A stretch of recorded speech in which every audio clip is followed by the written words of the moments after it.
Les Rubik's Cube peuvent être assimilés à des groupes mathématiques. Alors tout d'abord, qu'est-ce qu'un groupe? Un groupe est un ensemble muni d'une loi de composition interne, qu'on va appeler OP par la suite, qui possède certaines propriétés. Alors la loi de composition doit être associative. Il existe un seul et unique élément neutre, noté E, vérifiant pour tout x appartenant à G, x OP E égale E OP x égale x. Tout élément de G est ainsi métrique.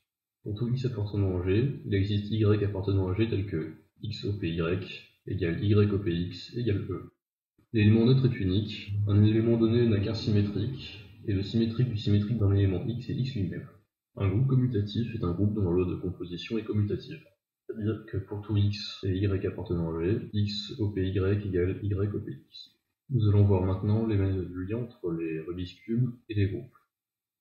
Tout d'abord, le Rubik's Cube est caractérisé par 7 étapes de manipulation.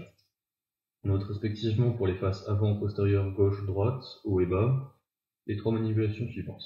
Tout d'abord, la manipulation qui consiste à faire un quart de tour de la phase dans le sens des aiguilles d'une montre. Ensuite, la manipulation inverse qui consiste à faire un quart de tour de la phase dans le sens trigonométrique.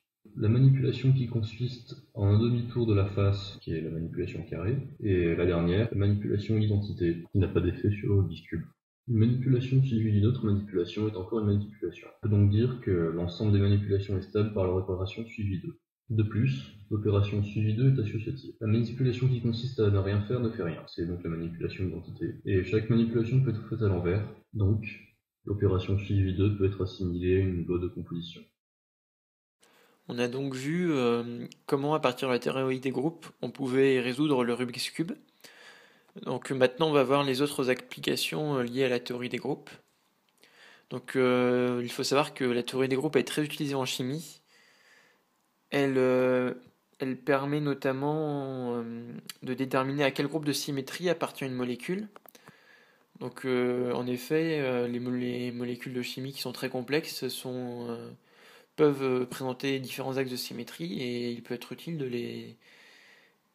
les classer dans différents groupes puisqu'elles auront des propriétés communes selon leur symétrie. Et donc la théorie des groupes est très utilisée pour ce classement. Une autre application un peu plus particulière cette fois-ci, c'est en sociologie, puisque grâce au groupe de Klein, on peut définir certaines théories sociales, comme illustré sur le diagramme suivant. Cependant, il existe aussi des applications qui sont liées directement au Rubik's Cube, comme par exemple la théorie du nombre de Dieu. Donc il s'agit donc le nombre de Dieu, c'est 20, et ce nombre répond à la problématique suivante: en combien de mouvements minimum on peut résoudre n'importe quelle position du cube. Et donc, après une démonstration à l'aide d'un programme informatique, on a obtenu le nombre de Dieu qui est donc 20. Et cette démonstration date de 2010 et c'est une démonstration qui a été prouvée uniquement grâce à un algorithme pour pouvoir trouver toutes les combinaisons possibles. Ce n'est pas la seule ce n'est pas le seul théorème qui a été démontré à l'aide d'un algorithme, puisque le théorème de quatre couleurs en fait aussi partie. Donc c'est un théorème assez particulier. Donc l'énoncé de ce théorème, c'est qu'en utilisant quatre couleurs, on peut colorier n'importe quelle forme sans qu'il y ait deux formes ayant une frontière commune qui possède la même couleur. Donc aucun mathématicien n'a réussi à démontrer ce théorème grâce aux mathématiques, mais un programme qui fait cependant débat